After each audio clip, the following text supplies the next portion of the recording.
Hello hi എല്ലാവർക്കും സുമീസ് ക്രാഫ്റ്റിൻ്റെ പുതിയൊരു വീഡിയോയിലേക്ക് സ്വാഗതം. നമ്മളിന്ന് ചെയ്യുന്നത് വളരെ സിമ്പിളായിട്ട് ചെയ്യാൻ പറ്റുന്ന വളരെ ബ്യൂട്ടിഫുള്ളായിട്ട് ചെയ്യാൻ പറ്റുന്ന ഒരു ഹെയർ ബാൻഡാണ്. അക്രാലിക് ഫ്ലവറും നോർമൽ ഫ്ലവറൊക്കെ വെച്ചിട്ടുള്ളതാണ്. അപ്പോൾ ഇതിന് വേണ്ടി നമുക്ക് ലീഫ് ശരിക്കും പറഞ്ഞാൽ ഈ കളറാണ്. ആ ഫോട്ടോയിൽ കാണുമ്പോൾ എത്രത്തോളം അങ്ങനെ കളർ അറിയാൻ പറ്റുന്നില്ലാണ് കേട്ടോ. ആ ലീഫ്, പിന്നെ നമുക്ക് കുഞ്ഞു ഫ്ലവർ നമുക്ക് ഏതായാലും മതി. അതിനുശേഷം ഹെയർ ബാൻഡിലേക്ക് ഞാൻ ഗ്ലൂ ഗണ്ണാണ് അപ്ലൈ ചെയ്തത്. അന്നത്തെ ദിവസം എനിക്ക് ഇച്ചിരി വർക്ക് ഉണ്ടായിരുന്നത് കൊണ്ട് ശരിക്കും പറഞ്ഞാൽ എനിക്ക് അന്ന് ഒട്ടും സമയമില്ലാത്തത് കൊണ്ട് ഡ്രൈ ചെയ്തിട്ടാണ് നമ്മൾ അടുത്തത് ചെയ്യും. കാരണം ഇത് ഒരു സമയത്ത് 2-3 ചെയ്യേണ്ടി വന്നത് കൊണ്ടാണ് അങ്ങനെ എനിക്ക് ചെയ്യാൻ പറ്റാത്തത്. നമ്മുടെ സാധാ B7000 B8000 ഗ്ലൂ കൊടുത്ത് ഒട്ടിക്കുന്നതായിരിക്കും കുറച്ച് നല്ലത്. കാരണം അതൊന്ന് ഡ്രൈ ആവാനുള്ള സമയം വേണം. കാരണം ഗ്ലൂ ഗണ്ണിൻ്റെ ഡ്രോബാക്ക് എന്ന് പറഞ്ഞാൽ നന്നായിട്ട് പേസ്റ്റ് ആയിരുന്നെങ്കിൽ അതെല്ലാം കൂടെ ഇങ്ങനെ പൊളിഞ്ഞ കയ്യിൽ വരും. അപ്പോൾ അങ്ങനെ ഒരു കുഴപ്പമുണ്ട്. അതുകൊണ്ട് നമ്മൾ ചെയ്യുമ്പോൾ മാക്സിമം നല്ല രീതിയിൽ ചെയ്യാൻ ശ്രമിക്കുക. നമ്മളൊക്കെ എമർജൻസിക്കാണ് അങ്ങനെ ചെയ്യുന്നത്. അപ്പോൾ അത് നല്ല രീതിയിൽ ചെയ്യാൻ ശ്രമിക്കുക. നന്നായിട്ട് ഗ്ലൂ അപ്ലൈ ചെയ്തു. അത് നന്നായിട്ട് പേസ്റ്റായി. കാരണം ഗ്ലൂ ഗൺ ഉപയോഗിക്കുമ്പോൾ അത് നല്ല മെൽറ്റ് ആവാതെ നമ്മൾ പെട്ടെന്നൊക്കെ എടുത്ത് ചെയ്ത് കഴിഞ്ഞാൽ അത് ഇളകി വരും. അതുകൊണ്ടാണ് പറഞ്ഞത് കേട്ടോ. ഇനി കണ്ടില്ലേ, ആ ഓരോ ലീഫിൻ്റെയും സൈഡിൽ ഞാൻ ഓരോ കുഞ്ഞു ഫ്ലവേഴ്സ്, വളരെ ചെറിയ ഫ്ലവേഴ്സാണ്. അപ്പോൾ നമുക്കിതുപോലെ ചെറിയ ഫ്ലവേഴ്സ് പാക്കറ്റ് ആണെങ്കിൽ വാങ്ങിക്കാൻ കിട്ടും. അപ്പോൾ അത് കൊടുക്കാം, അല്ല നമുക്ക് ചെയ്തെടുക്കാം, പല രീതിയിൽ ചെയ്യാം. അപ്പോൾ ആ ഓരോ ലീഫിൻ്റെയും സൈഡിലേക്ക് ഒന്നൊരു സൈഡിൽ അടുത്ത സൈഡിലേക്ക് അങ്ങനെ മാറ്റി ഓൾട്ടറായിട്ട് നമുക്ക് വയ്ക്കാം. അങ്ങനെ ഭയങ്കര എന്താ പറയുക ബുദ്ധിമുട്ടോ അങ്ങനെയൊന്നും അല്ല കേട്ടോ. വളരെ സിമ്പിളായിട്ട് ചെയ്തെടുക്കാൻ പറ്റുന്നതാണ്. കാരണം വളരെ സിമ്പിളായിട്ടെന്ന് പറഞ്ഞാൽ നമുക്ക് ഒന്ന് കോർത്ത് ചെയ്യുകയോ അങ്ങനെ എന്താ പറയുക വെച്ച് കഴിഞ്ഞാൽ ഭയങ്കര ടഫായിട്ട് നമുക്ക് ആദ്യം കാണുന്നവർക്കും വീഡിയോ കണ്ട് ചെയ്യാൻ പറ്റാത്തതോ അങ്ങനെയൊന്നുമില്ല. അപ്പം ഞാനത് ഫുള്ളായിട്ട് അങ്ങ് ഒട്ടിച്ചെടുത്ത് നോക്കി.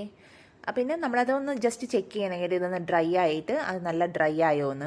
അതാണ് ഏറ്റവും നല്ലത്. അല്ലെങ്കിൽ അത് ഇളകി വരുന്നുണ്ടെങ്കിൽ നമുക്ക് നന്നായിട്ട് പേസ്റ്റ് ചെയ്തൊക്കെ വയ്ക്കാം. അതിനുശേഷം ഈ 2 ഫ്ലവറിൻ്റെയും ഇടയിൽ കുറച്ചൊരു ഗ്യാപ്പുണ്ട്. ആ ഗ്യാപ്പിലേക്ക് നമുക്ക് എന്ത് ചെയ്യാം, ഞാനിപ്പോൾ അക്രാലിക് കുഞ്ഞ് ഫ്ലവറാണ് കൊടുത്തിരിക്കുന്നത്. ഇത് നമുക്ക് പല കളറിൽ അവൈലബിൾ ആണ്.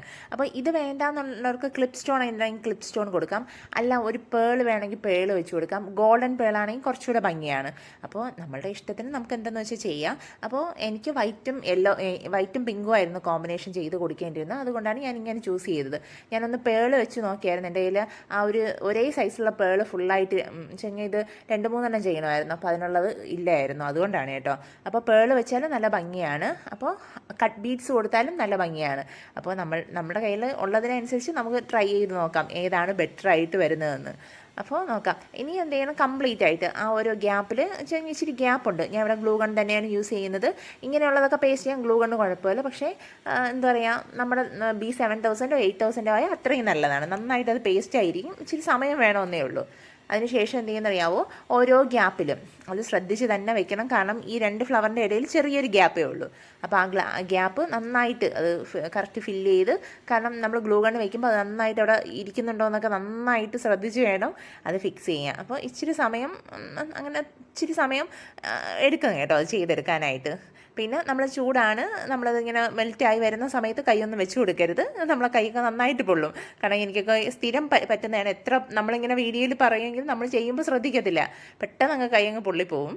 അപ്പോൾ അതൊക്കെ ഒന്ന് ശ്രദ്ധിച്ചിട്ട് വേണം ഈ ഗ്ലൂ ഗണ്ണൊക്കെ ഉപയോഗിക്കുമ്പോൾ ചെയ്യാൻ വേണ്ടിയിട്ട്. അപ്പോൾ എന്താ പറയുക, നോക്കി ഇത് ഭയങ്കര എന്താ പറയുക, ഒരു വൈറ്റ് ആൻഡ് പിങ്ക് എന്ന് പറയുന്നത്, ആ പിങ്കിനൊരു പ്രത്യേക കുറച്ചൊരു ഡാർക്ക് പിങ്ക് അല്ലേ, തീരെ ഡാർക്ക് എന്ന് വെച്ച് കഴിഞ്ഞാൽ ആ ഒരു പിങ്കിനൊരു തീരെ ലൈറ്റ് അല്ല അതൊരു പ്രത്യേക ഭംഗിയായിരുന്നു കേട്ടോ. ഗ്രീനും വൈറ്റും പിങ്കും ഒക്കെ വന്നപ്പോൾ പ്രത്യേക ഭംഗിയായിരുന്നു. നോക്കിയേ, വളരെ സിമ്പിളായിട്ട് ചെയ്യാൻ പറ്റുന്നതായിരുന്നു. പിന്നെ ഞാൻ ചെയ്തതെന്ന് പറഞ്ഞാൽ ഈ ഫ്ലവറിൻ്റെ അകത്തേക്ക് നമ്മുടെ അക്രാലിക് ഫ്ലവറില്ലേ, ആ അക്രാലിക് ഫ്ലവറിൻ്റെ അകത്തേക്ക് ഓരോന്നിലും ചെറിയൊരു ഗോൾഡൻ ബീഡ്സ് ഇട്ട് കൊടുത്ത്. ഇനി നമ്മുടെ കയ്യിൽ ഗോൾഡൻ ബീഡ്സിന് പകരം സ്റ്റോൺ ഉണ്ടെങ്കിൽ സ്റ്റോൺ കൊടുക്കാം, ക്ലിപ്പ് സ്റ്റോൺ ഉണ്ടെങ്കിൽ ക്ലിപ്പ് സ്റ്റോൺ. ഇനി കളറ് നമുക്കവിടെ പിങ്ക് കളറുള്ള ക്ലിപ്പ് സ്റ്റോൺ വേണമെങ്കിൽ കൊടുക്കാം, സ്റ്റോൺസ് കൊടുക്കാം. അപ്പോൾ എന്താ നമുക്ക് ഇഷ്ടമുള്ളതനുസരിച്ച് നമുക്കത് മാറ്റി കൊടുക്കാം. എന്ത് കൊടുത്താലും നല്ല ഭംഗിയാണ്. ഞാൻ പിന്നെ എൻ്റെ കയ്യിൽ നിന്ന് ഗോൾഡാണ് കൊടുത്തത്. ഗോൾഡ് ആകുമ്പോൾ എല്ലാത്തിനും നല്ല കറക്റ്റായിരിക്കും. അല്ലെങ്കിൽ ഒന്ന് ചെക്ക് ചെയ്ത് നോക്കണം, അതിനെ എടുത്ത് മാറ്റണം. അതൊക്കെ മടിച്ചിട്ട് പെട്ടെന്ന് കറക്റ്റായിട്ട് മാച്ചിങ്ങിനുള്ള ഒരു ഗോൾഡൻ ബീഡ്സ് എല്ലാം കൊടുത്തു. അപ്പോൾ അത് ഭയങ്കര രസമായിരുന്നു കേട്ടോ. അവർക്ക് ഭയങ്കരമായിട്ട് ഇഷ്ടപ്പെട്ടു. പക്ഷേ ഈ ഫ്ലവറിനൊരു കുഴപ്പമുണ്ടായിരുന്നു. ഈ ഫ്ലവർ ഇങ്ങനെ ഇളകി വരുന്നുണ്ടായിരുന്നു കേട്ടോ. പിന്നെ ഞാനൊന്ന് എല്ലാം സെപ്പറേറ്റ് അകത്തൊക്കെ ഒട്ടിച്ച് റൗണ്ട് ചെയ്തിരിക്കുന്നില്ല, അതിങ്ങനെ ഇളകി വരുന്നുണ്ടായിരുന്നു. അത് കുറച്ച് ബുദ്ധിമുട്ടായിരുന്നു. അപ്പോൾ നമ്മൾ ഈ ഫ്ലവറൊക്കെ വാങ്ങിക്കുമ്പോൾ ഒന്ന് ശ്രദ്ധിക്കണം, അത് ഇളകി വരുന്നതാണ് ടൈപ്പാണോ എന്നൊക്കെ. ഭയങ്കര ഭംഗിയായിരുന്നു. അവസാനം നല്ല രസമായിട്ട് അത് ഫിനിഷ് ചെയ്യാൻ പറ്റി. അപ്പോൾ നിങ്ങളെല്ലാവരും എന്താ പറയുക വീഡിയോ പൂർണ്ണമായിട്ടും കാണണം. അപ്പോൾ പുതിയൊരു വീഡിയോ ആയിട്ട് കാണുന്നവരെ എല്ലാവർക്കും ബൈ.